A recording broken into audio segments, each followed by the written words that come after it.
الصلاة والسلام عليك يا نبي الله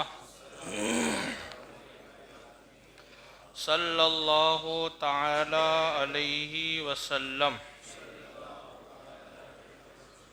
ایک مرتبہ ایک شخص نے یعنی ایک آدمی نے حضور صلی اللہ علیہ وسلم پر درود شریف پڑھنا چھوڑ دیا، یعنی درود شریف نہیں بھیجتا تھا۔ ایک رات اس نے خواب میں حضور سرکار دو عالم صلی اللہ علیہ وسلم کو دیکھا تو سرکار نے اس کی طرف توجہ نہیں فرمائی۔ ایک آدمی تھا، اس نے سرکار پر درود شریف نہیں بھیجا اور درود شریف بھیجنا چھوڑ دیا۔ تو اس نے ایک دن خواب دیکھا، سپنا دیکھا، اور اس میں کیا دیکھا کہ حضور کی زیارت کی اس نے، لیکن سرکار علیہ السلام نے اس کی طرف توجہ نہیں فرمائی، دھیان نہیں دیا۔ اس آدمی نے عرض کیا، یا رسول اللہ صلی اللہ علیہ وسلم، کیا مجھ سے آپ ناراض ہیں؟ اس لیے آپ نے توجہ نہیں فرمائی؟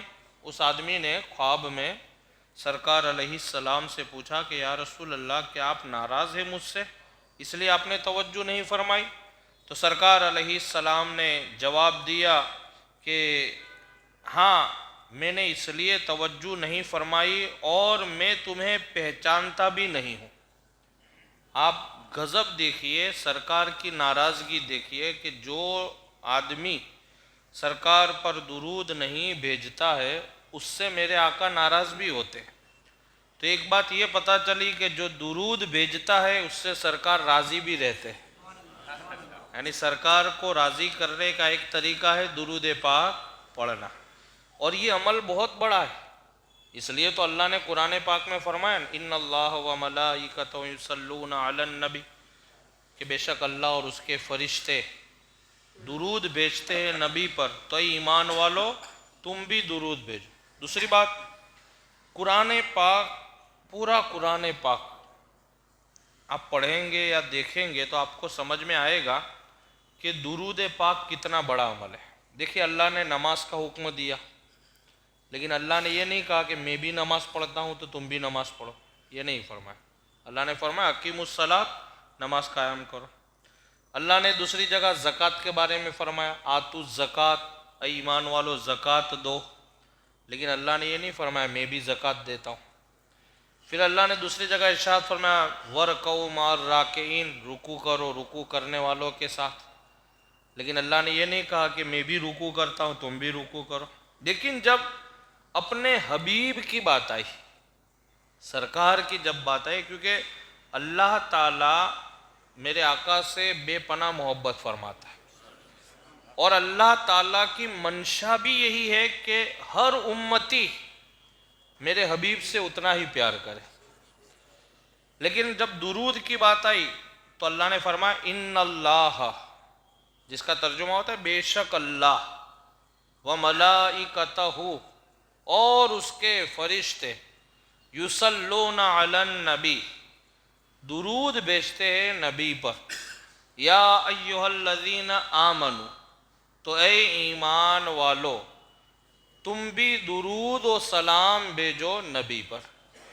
یعنی مطلب کیا کہ اللہ یہ بتا رہا ہے کہ جب میں بھیجتا ہوں اور میرے سارے فرشتے بھیج رہے، تو ایمان والو تمہارے اوپر بھی لازم ہے کہ تم بھی میرے حبیب پر درود بھیجو۔ اور درود بھیجنے کی تاکید کیوں کی جا رہی ہے؟ نبی پر درود بھیجنے کی تاکید کیوں جا رہی ہے؟ وہ اس لیے کہ اطاعت رسول میں ہی اطاعت الہی ہے، محبوب کو راضی کرنے میں ہی اللہ کی رضامندی ہے۔ اللہ نے ایک جگہ قرآن میں ارشاد فرمایا قُلْ إِن كُنتُمْ تُحِبُّونَ اللَّهَ فَاتَّبِعُونِي يُحْبِبْكُمُ اللَّهُ، اے محبوب آپ اعلان کرو لوگوں میں کہ اگر تم اللہ سے محبت کرتے ہو فَاتَّبِعُونِي، تو تمہیں میری اتباع کرنی پڑے گی۔ جب تم میری اتباع کرو گے تو یحببکم اللہ، اللہ تم سے محبت کرنے لگ جائے گا۔ یعنی اللہ کی رضامندی اگر ہم چاہتے ہیں تو ہمیں وہ کام کرنا ہے جس کام کو کرنے کا حکم ہمیں ہمارے خدا نے دیا ہے۔ تو یہ درود پاک بڑا ہی عظیم الشان عمل ہے، اور اس لیے سرکار علیہ السلام نے اس آدمی کو دیکھا اور اس کی طرف توجہ نہیں فرمائی۔ اس آدمی نے پوچھا کہ یا رسول اللہ کیا آپ ناراض ہیں؟ سرکار ناراضگی کا اظہار فرماتے کہ میں تم سے ناراض بھی ہوں اور توجہ بھی نہیں کروں گا، اور یہاں تک کہ میں تمہیں پہچانتا بھی نہیں ہوں۔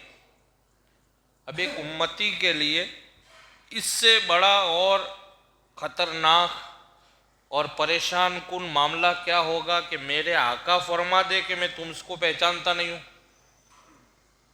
بات ختم ہو جاتی ہے، دنیا بھی بیکار اور آخرت بھی بیکار۔ زندگی تو اصل وہ ہے کہ آقا یہ کہہ دے کہ یہ میرا غلام ہے۔ علماء دین، بزرگان دین فرماتے ہیں کہ محبت کا انتہائی درجہ یہ ہے، دیکھو ہر آدمی یہ تو کہتا ہے کہ میں میرے نبی سے راضی ہوں، میں اللہ سے راضی ہوں، بے شک یہ کہنا بھی تھی، لیکن محبت کا انتہائی درجہ، آخری درجہ یہ ہے کہ اللہ یا رسول پاک صلی اللہ علیہ وسلم یہ کہہ دے کہ میں میرے اس بندے سے راضی ہوں، یا آقا کہہ دے میں میرے اس امتی سے راضی ہوں۔ یہ بہت اہمیت رکھتا ہے۔ تو سرکار نے فرمایا کہ میں تم سے ناراض بھی ہوں، تمہیں پہچانتا بھی نہیں ہوں۔ عرض کی گئی حضور مجھے کیسے نہیں پہچانتے؟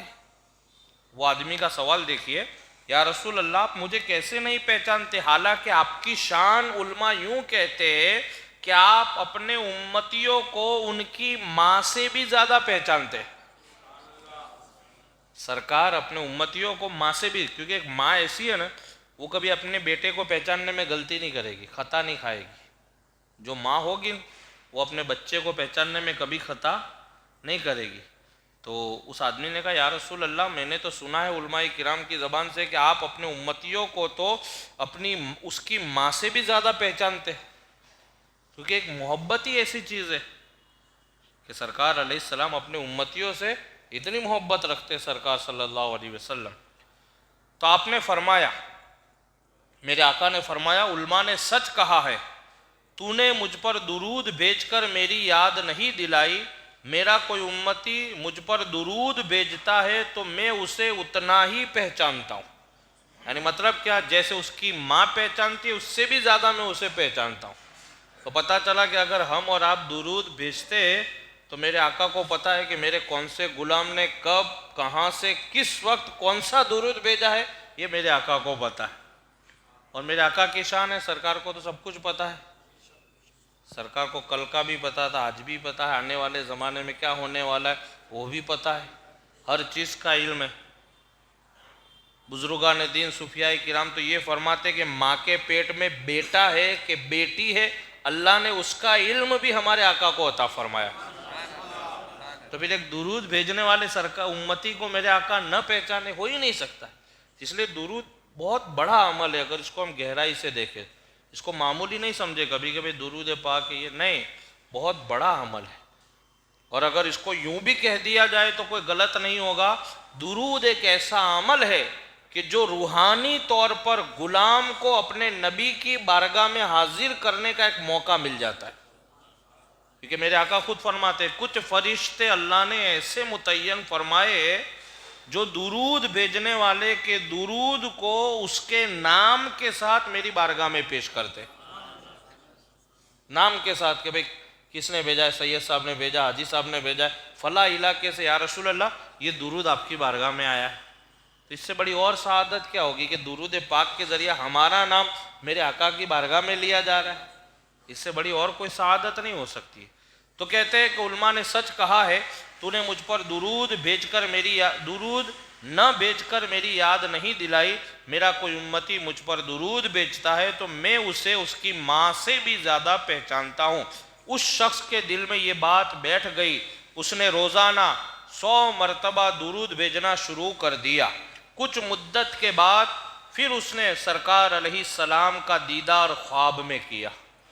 جب اس نے عادت اپنی بنا لی درود بھیجنے کی، پھر واپس دوبارہ اسے سرکار کا دیدار ہوا خواب میں، پھر اس نے سرکار کا دیدار کیا تو پھر میرے آقا نے فرمایا اے میرے امتی اب میں تجھے پہچانتا ہوں۔ اور صرف اتنا نہیں، آقا کیا فرماتے آگے، حدیث پاک ہے یہ، سماعت فرمائے، میں تجھے پہچانتا بھی ہوں اور قیامت کے دن تیری شفاعت بھی کروں گا۔